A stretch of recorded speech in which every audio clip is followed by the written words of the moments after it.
नमस्कार, मैं मनोज मुसाफिर साहू नेशनल आवाज यूट्यूब चैनल पर आप सभी का पुनः स्वागत करता हूं। दोस्तों, भोपाल में मध्य प्रदेश की राजधानी भोपाल में 2 अप्रैल को जो जमुरी मैदान में विशाल सामाजिक महाकुंभ होने जा रहा है, उन सभी में आप सभी लोगों की सहभागिता बहुत जरूरी है।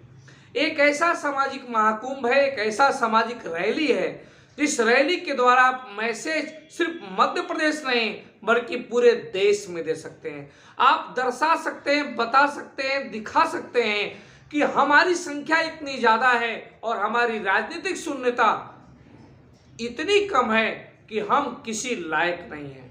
हमको राजनीतिक महत्व नहीं दिया जाता है, हमको राजनीतिक प्रतिनिधित्व नहीं दिया जाता है। इसके पीछे जो राजनीतिक दलों के हुक्मरान हैं वो क्या सोचते हैं ये तो नहीं मालूम, लेकिन आप उनको ये मैसेज जरूर दे सकते हैं कि अभी तक जो हुआ उसकी कोई बात नहीं, लेकिन अब हमारा समाज कभी भी दबेगा नहीं, कुचलेगा नहीं। अपने मान सम्मान स्वाभिमान की रक्षा करने के लिए अन्य जातियों की तरह ये जाति भी सड़क पर आंदोलन करेगा, खुले मैदान में रैलियां करेगा, बंद कमरे का आयोजन अब ये समाज बंद करेगा।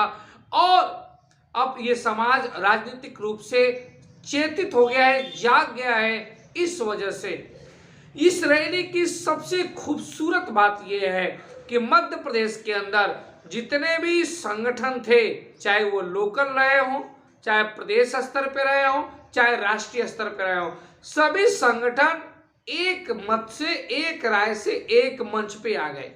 सभी लोग अपने अपने स्तर से इसमें सहयोग भी कर रहे हैं। ये बहुत ही खूबसूरत बात है। दूसरी बात, मध्य प्रदेश की तमाम जनमानस, अनेकों हजारों की संख्या में लोग सड़कों पे उतरे और जहां जहां भी ये रैली काफिला गया, रथ यात्रा गया, लोगों ने सपोर्ट किया। निश्चित रूप से इस मंडल में, इस आयोजक मंडल में जितने भी लोग हैं, सभी लोग काबिले तारीफ हैं। सभी लोगों की प्रशंसा अवश्य होनी चाहिए। वो सिर्फ मध्य प्रदेश नहीं, देश के अन्य प्रांतों में भी एक ऐसी उम्मीद की किरण जगा रहे हैं कि जहां पर बंजर भूमि में भी फसल उगाई जा सकती है। मध्य प्रदेश में 230 विधानसभा सीटें हैं, मध्य प्रदेश में 29 लोकसभा सीटें हैं, मध्य प्रदेश में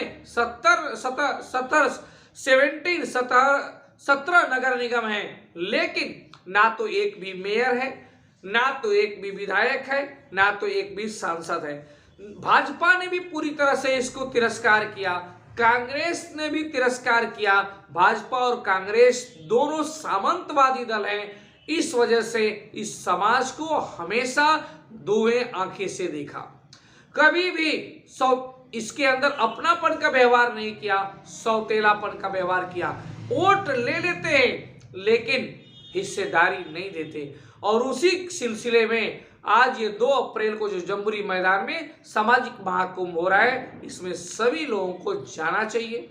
सभी लोग जाएं, उस भीड़ के द्वारा इस पूरी गूंगी बहरी पार्टियों को, राजनीतिक पार्टियों को जगाएं, चेताएं और बताएं कि हम आने वाले समय में अगर नहीं होगा तो हम ना तो कांग्रेस, ना तो भाजपा, ना तो किसी अन्य पार्टी को, लोकल पार्टी को, बल्कि हम नोटा का बटन दबा देंगे।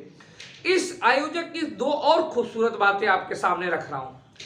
इसमें मैंने देखा कि जो कांग्रेस और बीजेपी को हुक्मरान, जो मेन लीडर हैं, जैसे भाजपा के शिवराज सिंह चौहान जो वहां के सीएम हैं, और पूर्व सीएम कांग्रेस के अगर देखा जाए कमलनाथ जी, दोनों के पास समाज के आयोजक मंडल गए और उन्होंने निवेदन किया कि आप लोग भी 2 अप्रैल के सामाजिक महाकुंभ में आइए, स्वागत है आप सभी का। तो ये अच्छी बात दिखी कि जो आयोजक मंडल, जितने सदस्य कांग्रेस के पास गए, कमलनाथ जी के पास गए, वही आयोजक मंडल बीजेपी के पास भी गया। इससे साबित होता है कि आयोजक मंडल निष्पक्ष है। वो ना तो कांग्रेसी है, ना तो वो भाजपाई है, किसी एक दल का बदुआ मजदूर नहीं है, जबकि अन्य प्रांतों में ऐसा देखने को नहीं मिलता। ये खूबसूरत बात। दूसरी खूबसूरत बात कि आयोजक मंडल कभी अकेले नहीं गया। अगर वो अकेले जाता तो हो सकता है कि अकेले जाकर वो सिर्फ अपने लिए कुछ डिमांड कर ले, अपने लिए मांग मान ले कि मुझे विधानसभा में, राज्यसभा में, लोकसभा में भेज दीजिए, बाकी किसी को कोई मतलब नहीं। लेकिन वो अकेले ना जाकर ग्रुप में, समूह में गया, प्रतिनिधि मंडल के साथ गया, तो ये स्वाभाविक बात है कि जो प्रतिनिधि मंडल के सामने बात होगी वो सार्वजनिक बातें होंगी। वो क्षण के आम जनता में, आम लोगों के बीच में भी जाएगी, और जब आम लोगों के बीच में जाएगी तो पारदर्शिता नजर आएगी और विश्वसनीयता आयोजक मंडल पे लगातार बढ़ती चली जाएगी। इस वजह से इन्हीं खूबसूरत बातों को ध्यान में रखते हुए मैं भी आग्रह कर रहा हूं, निवेदन कर रहा हूं आप सभी लोग से कि आप चाहिए इस आयोजन को, इस रैली को, इस महारैली को सफल बनाइए। निश्चित रूप से ये रैली सिर्फ मध्य प्रदेश नहीं बल्कि अन्य प्रांतों में भी एक उम्मीद की किरण जगाएगी, और जो राजनीतिक शून्यता है मध्य प्रदेश में निश्चित रूप से वो समाप्त होगा। आने वाले समय में समाज का मेयर भी होगा, में साथ में विधायक भी होगा, सांसद भी होगा। धन्यवाद।